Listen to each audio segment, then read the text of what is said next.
Hello, Professor. My name is Dhvani Patel, and today I will be presenting my paper critique on vibe video inference for human body pose and shape estimation. So, this work is done under the guidance of Professor Mason. So, in this presentation, I will explain what the paper is about, why it's important, what the authors did, and finally, what I have learned from it. So now comes to the next slide, which is on motivation.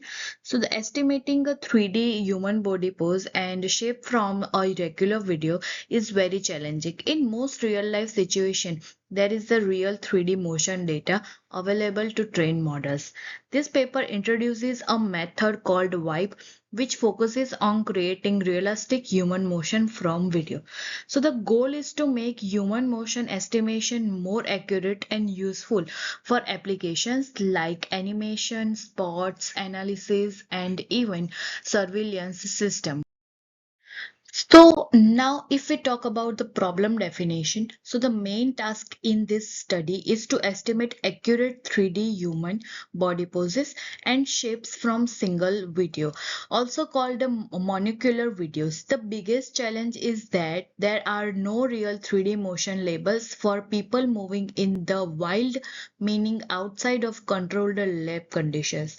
So the author wanted to make the model's motion predictions smoother and more consistent over time instead of just frame by frame. Now come to the fourth slide, which is about a data set and features.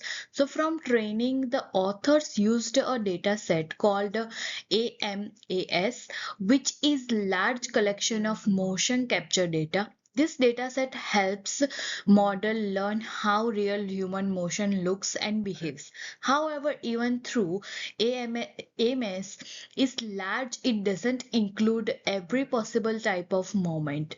This means the model might do very well on common motion but not well on rare or unusual. Now come to the model and approach.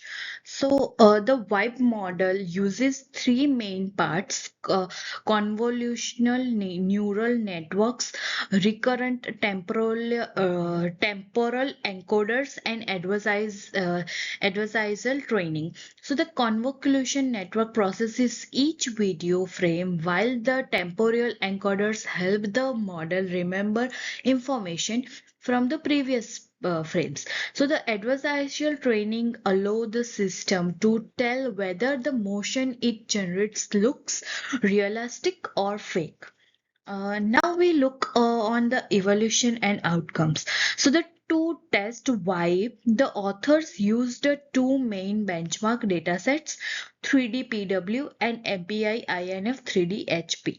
So the model outperformed the older state-of-the-art methods on both datasets. The results show that Vibe generates smoother and more accurate 3D poses. However, the author remain a trade-off. While the motion looks smoother, it can sometimes be slightly less accurate during fast or extreme moments.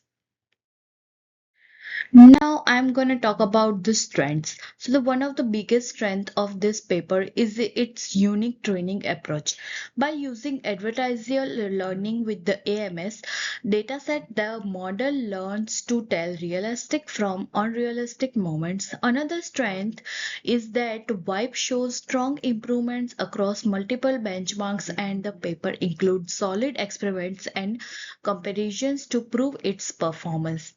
There are also some weakness, so we are talking about that. So the on the other hand, there are a few weaknesses.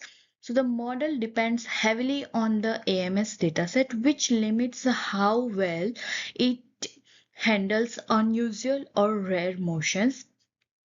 And if we talk about the impact, so the impact of this work is quite important. It moves away from predicting a person's pose in single frames to modeling moment over time. This is useful for real world applications like human computer interactions, video games, animations, and sport performance analysis. It also shows that the adversarial training can make motion predictions more consistent and lifelike. And last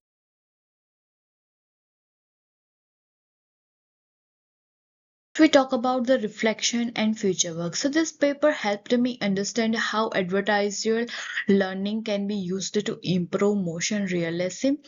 It also showed how using large data sets, even when they are not perfect, can still help build better models. For future research, it would be interesting to see how models like Vibe could handle multiple people, occultations, or use more input types like depth or motion sensors. Overall, Vibe is a great step forward in making human motion estimation for accurate and realistic. Thank you for listening to me. Have a good day.